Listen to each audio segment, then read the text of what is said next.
Hey up troops, Littleton here again with another video, and this time I'm going to talk about something we've never talked about before on the channel: how to trade, why to trade, aka refrag, trade, whatever you want to call it. We're going to look at it in depth. So what is a trade? What is a refrag? In short, if your teammate walks into a room and you're behind them, your teammate gets killed by an enemy, you then process that information super quick to think, where did my teammate just die from? Okay, there's an enemy in this room to the right hand side. You then walk into that room, use that information, and you kill that enemy. So essentially, you trade them. So you say, okay, you killed my teammate, but I'm now going to kill you. So it's 1 for 1. It's a trade out, it's a refrag, whatever you want to call it. You see it at the very highest level of the game. I wish you saw it more in ranked as well, but you've got to think like that, and it's definitely going to improve your game. If your teammate walks into a room and you think, right, okay, I'm going to trade him out here, I'm going to refrag him, and get that information from where he dies from, or you are the person that goes in the room first, and you are the person who sacrifices themselves almost, and the person behind you then refrags you. Get it into your game. I'm going to show you how to do it in a solo queue setting, and then from a stack point of view at the highest level, we're going to watch a clip from Siege Invitational from day one. That's enough waffling. We'll watch the G2 versus NIP clip first to see how it's done at the highest level, and then I'll show you how you can do it in solo queue yourself as well. Obviously, if you're playing in a stack, do it like G2. Play like G2 and you'll be absolutely fine in rank, trust me. That's enough waffling about trading and refragging in G2 and NIP and everything else. Let's get stuck into it. So, watching SI yesterday, and this is what made me think I need to make a video about trading and how important it is. So this is the situation. It was G2 versus NIP, the first game of Siege Invitational yesterday. It's 6-1 to G2. They played absolutely fantastically. You can see the situation is a 4 versus 5 in favor of the defenders. Benja on the sledge up here is now dead. So the situation is we've got a Maverick below, which is on Doki. We've then got Buck outside the CCTV breach, who is Alamo. You've then got a Warden at top of the stairs, which is Mozzie. And then Cade inside Cash, who's Pino. And what you can't see on the screen here is Psycho is playing Construction, which is obviously the room next to Cash. Now watch how both teams execute an almost perfect trade game. Watch this. What I'll do is I'll just play it out, and then we'll go back and talk about why it's important. The pressure on the shield, they're watching now for the rotate, the buck over the top, the spray through, the pressure's going to come up the stairs as well, but it's an awkward fight to take. They're sort of hoping they can just get that shut down. They duck as Pino's able to get Doki in the split. Virtue's swing in the corner and gets the Kaid, but doesn't quite get the back. Oh, it's back and forth though, a little bit. So a lot just happened there. We've gone from a 4v5 to a 2v2 because Cade's down. So we've just had like 5 deaths in quick succession there. So if we just go back and we just talk about what each player just did there. So we've got the Maverick below, who's Doki. And you'll see the first kill that comes in. You've got Maverick swinging the Warden from the bottom of red stairs, and you've got Buck swinging the Warden from the CCTV breach. So this is that we're on board with the Buck now, swinging the Warden behind the shield. Remember, we've got the Maverick down the stairs.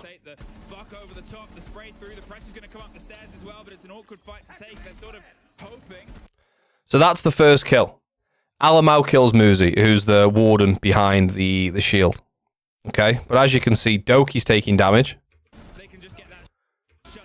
Pino then kills Doki, but we don't see that. So the Cade then kills Doki somehow underneath. I'm not sure how he does that. But because the Cade has just killed Doki, the G2 now know where the Cade is. And you see Virtue already on the thermite here, already swinging Cash door because he now knows where the Cade is. So Virtue is now ready to trade out Doki.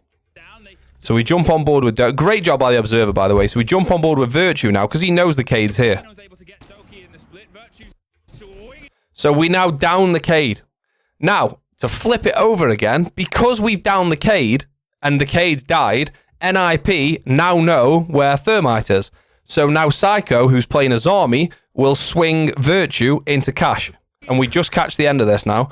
So we just see, as you can, that's Azami's first shot we just missed there. So Azami's now on Cash door, Construction door. So you see Azami there, then gets the kill onto Thermite. Now, G2 know where Azami is.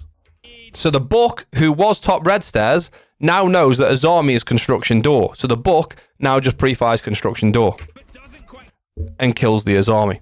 So you see how each team is trading out every single player there. It's gone in the favor of G2, in my opinion, because they were 4v5, now they're 2v2 because the Cade's down, but he's stranded on his own as cash. So they've gone from a 4v5 to a 2v2. So they've got 3 kills, NIP got 2 kills.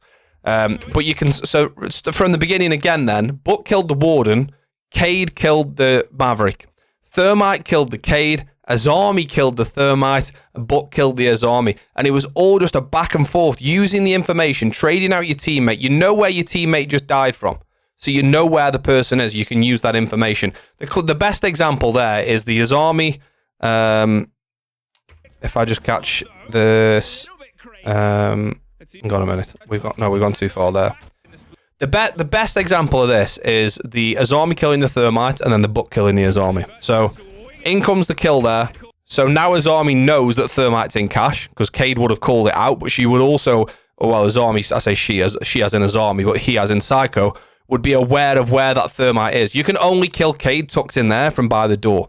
So then he knows he's safe to swing to kill that person.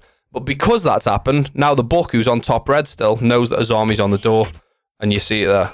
Azami tries to pre-fire the wall, doesn't quite get away with it, and the Buck then... If you do this in your rank games, whether you're solo or whether you're in a stack, if you're in a 2, perfect, you can do it together. If you're in a 5, even better, you can trade each other out.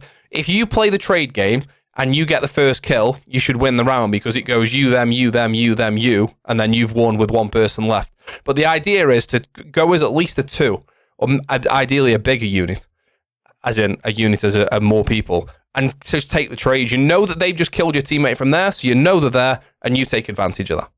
So we're on the defense then, and we're just going to try and play off a teammate and show you, or get a better example of what trading and refragging is all about. So we're going to wait and see where people are playing, and then we can I mean, we definitely need this reinforcing quickly. Oh, Neville's here. And there's a Gon 6 somewhere. And we can try and... Sorry, Neville, not now, mate. I'm in the middle of recording a video, mate. Say hello. Right, that's hookah door. Sorry, Nev. I've got a business to attend to here, mate. Someone's just died in Sunrise, so we can go and try and trade that out quickly.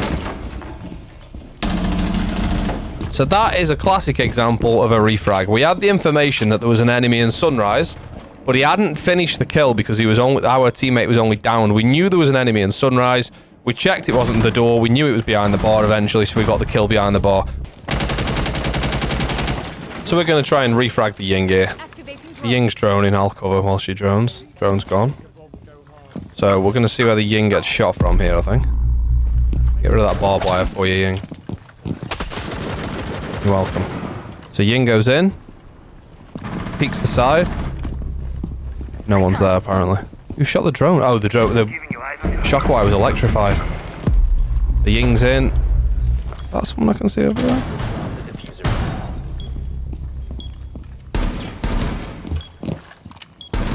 So that's a refrag from Ying. We got the info as to where the castle was. Why do I see... Oh yeah, because we've got Dockery on the team. I thought I was playing Dockery for a second there. Free fire behind the bar.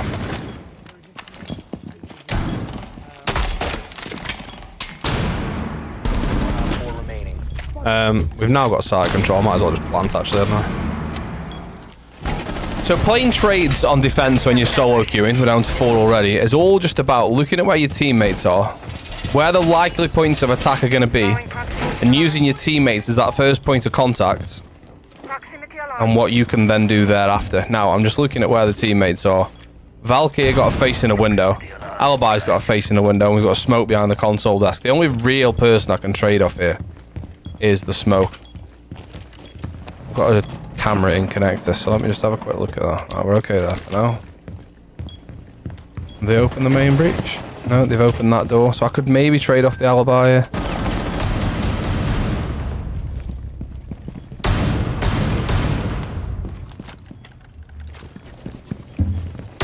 Check connector quickly. We're all good. Okay, so this... Oh, he's just getting all the frags. So this is a trade. Although it's going to be a little bit later. So we've used the info of that has seen the kill there, knowing where the enemy is, and traded out the enemy. Now we can see we've got 2 red pings over there. So there we have it. There's some examples as well from solo queue that I played in casual earlier. Not the best examples, but you get the idea. You saw the G2 NIP clip, man. That is insanely high level siege. Refrag, one kill there, so that gets refragged, and that gets refragged, and that gets refragged, and you just go back and forth and back and forth. So good to watch, and it is the top level of siege. Incorporate that into your game with your friends, or if you're solo queuing, and you'll fly up the ranks. As always, a massive thank you to you for watching. I might make the videos, but what's the point if there's no one out there to watch them? That's you. You're the GOAT to the channel. I really appreciate you getting involved with every single video that I make, and I appreciate it more than I can say at the end of a video here right now. But thank you very much once again, and I'll see you next time. Cheers.